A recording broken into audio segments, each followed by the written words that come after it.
Level 1 تجوید class. السلام علیکم ورحمۃ اللہ وبرکاتہ۔ کیا حال ہے پیارے بچوں آپ سب کا؟ الحمدللہ۔ جی، ہم نے اپنی پچھلی کلاس میں پڑھا تھا تعوذ اور تسمیہ، ٹھیک ہے بچوں؟ اور آج کی جو ہم کلاس سٹارٹ کریں گے اس میں ہم پڑھیں گے تجوید کے بارے میں، ٹھیک ہے؟ کہ تجوید کیا ہوتی ہے، تجوید کی اہمیت کیا ہے، ٹھیک ہے؟ تو چلیں پیارے بچوں ہم اپنی کلاس سٹارٹ کر لیتے ہیں۔ بسم اللہ الرحمن الرحیم۔ سب سے پہلے قرآن کریم کے آداب کے بارے میں پڑھیں گے۔ قرآن پاک اللہ کا وہ بابرکت کلام ہے جس میں اللہ تعالیٰ ہمیں خطاب فرماتا ہے۔ قرآن پاک کے کچھ آداب ہیں، ٹھیک ہے؟ ہمیں ان کا لحاظ رکھنا چاہیے۔ ان آداب میں سب سے اہم ادب یہ ہے کہ ہم قرآن کو بغیر وضو کے ہاتھ نہ لگائیں۔ قرآن پاک میں اللہ تعالیٰ کا ارشاد ہے لا یمسہ الا المطہرون، نہیں ہاتھ لگاتے اس کو مگر پاک لوگ۔ یعنی اس کے سب سے پہلے کیا بتایا ہے کہ ہم جب بھی قرآن پاک اٹھائیں، ٹھیک ہے، بغیر وضو کے نہیں، ہم سب سے پہلے ہم نے وضو کرنا ہے، پھر قرآن پاک کو کیا کرنا ہے، ہاتھ لگانا ہے، ٹھیک ہے؟ اس کے بعد ہے تعوذ اور تسمیہ۔ نمبر فرسٹ پہ ہے جب آپ تلاوت کا آغاز کریں تو تعوذ و تسمیہ دونوں پڑھیں۔ سیکنڈ پہ ہے تلاوت کے دوران سورت آئے تو صرف بسم اللہ پڑھیں، ٹھیک ہے؟ نمبر تھرڈ پہ ہے تلاوت کے دوران اگر کسی ضرورت کی وجہ سے بات کرنی پڑے تو دوبارہ تلاوت کرتے وقت صرف اعوذ باللہ پڑھیں، ٹھیک ہے؟ نمبر فورتھ پہ ہے تلاوت کے دوران سورت توبہ آ جائے تو تعوذ اور تسمیہ کے بغیر تلاوت جاری رکھیں۔ نمبر ففتھ پہ ہے تلاوت کے ختم ہونے پر صدق اللہ العظیم پڑھیں، ٹھیک ہے؟ سب سے پہلے کیا پڑھنا ہے؟ تعوذ، یعنی قرآن پاک شروع کریں گے سب سے پہلے تعوذ اور تسمیہ، ٹھیک ہے؟ اس کے بعد اگر سورت آ جائے تو صرف بسم اللہ پڑھیں گے، ٹھیک ہے؟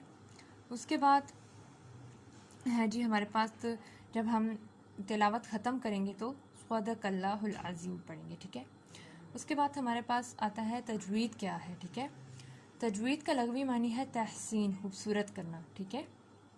تجوید کا اصطلاحی معنی ہے اعطاء کل حروف حقہ، یعنی ہر حرف کو اس کا حق دینا۔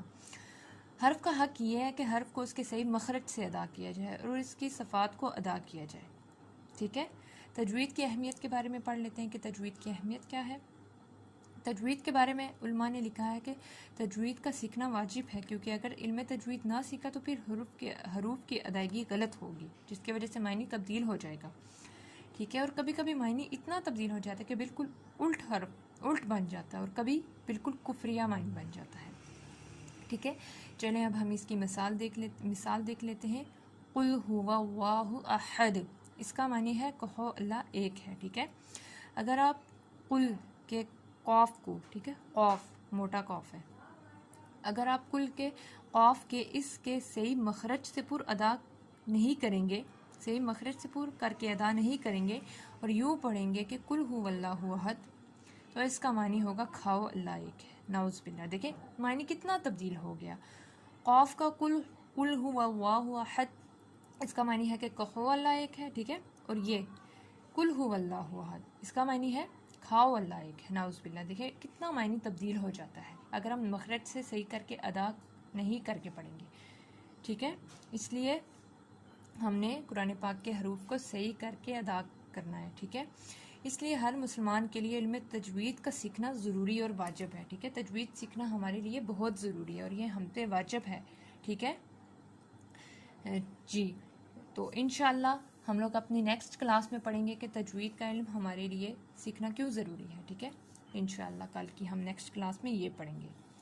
السلام علیکم ورحمۃ اللہ وبرکاتہ۔ اگر آپ کو ہمارا چینل پسند آئے تو ہماری ویڈیو کو لائک کریں، شیئر کریں اور ہمارے چینل کو سبسکرائب کرنا نہ بھولیں۔